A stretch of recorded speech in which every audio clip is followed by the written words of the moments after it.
से हमारा तो नहीं जे टोटल नहीं लो से गाड़ी वाला भी नहीं गाड़ी तो बेसी एंती गाड़ी दे छे सरकारी कहाँ गाड़ी दे छे सरकार से रोग बेरु भी आई पारबार नहीं गाड़ी भी एंती पेशेंट गाड़ी दे छे।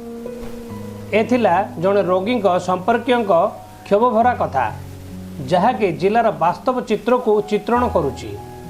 रास्ता अच्छी हेले घाटी जोगु गाँव में पहुँची पार्लानी आंबुलांस फल 10 किलोमीटर स्ट्रेचर रे बुआ होई आंबुलांस पर्यंत आसी डाक्तरखाना भर्ती हेले रोगी।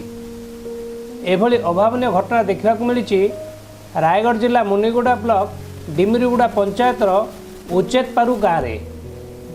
एही गाँवर 7 वर्ष झील तृप्ति उर्लिकिया को भीषण पेट जंत्रणा हेबारु आज डाक्तरखाना नेबापी परिवार पक्षर 108 आंबुलांस को जोगाजोग कराइथिला।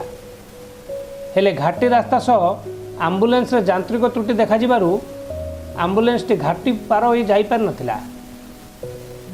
बाध्य होई परिवार लोके आंबुलांस स्टाफ सहायता रे स्ट्रेचर रे 10 किलोमीटर बोही आनिया परे तृप्ति को अंबादला डाक्तरखाना रे भर्ती करा जायथिला।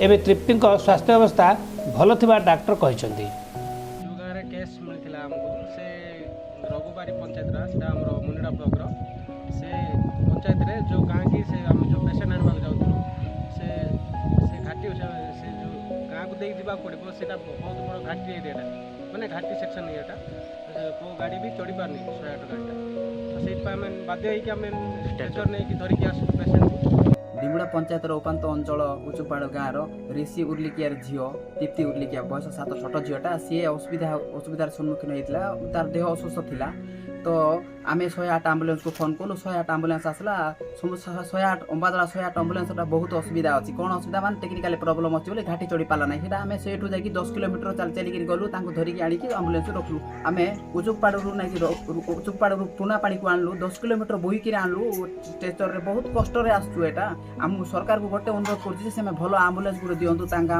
भल रास्ता गुटी भी ना जमी भी कर दिंतु उचुकपाड़ तेबे रोगी सेवा को नहीं सब जिला चर्चा रही आसुवा बेले रास्ताघाट बाधक साजिछि।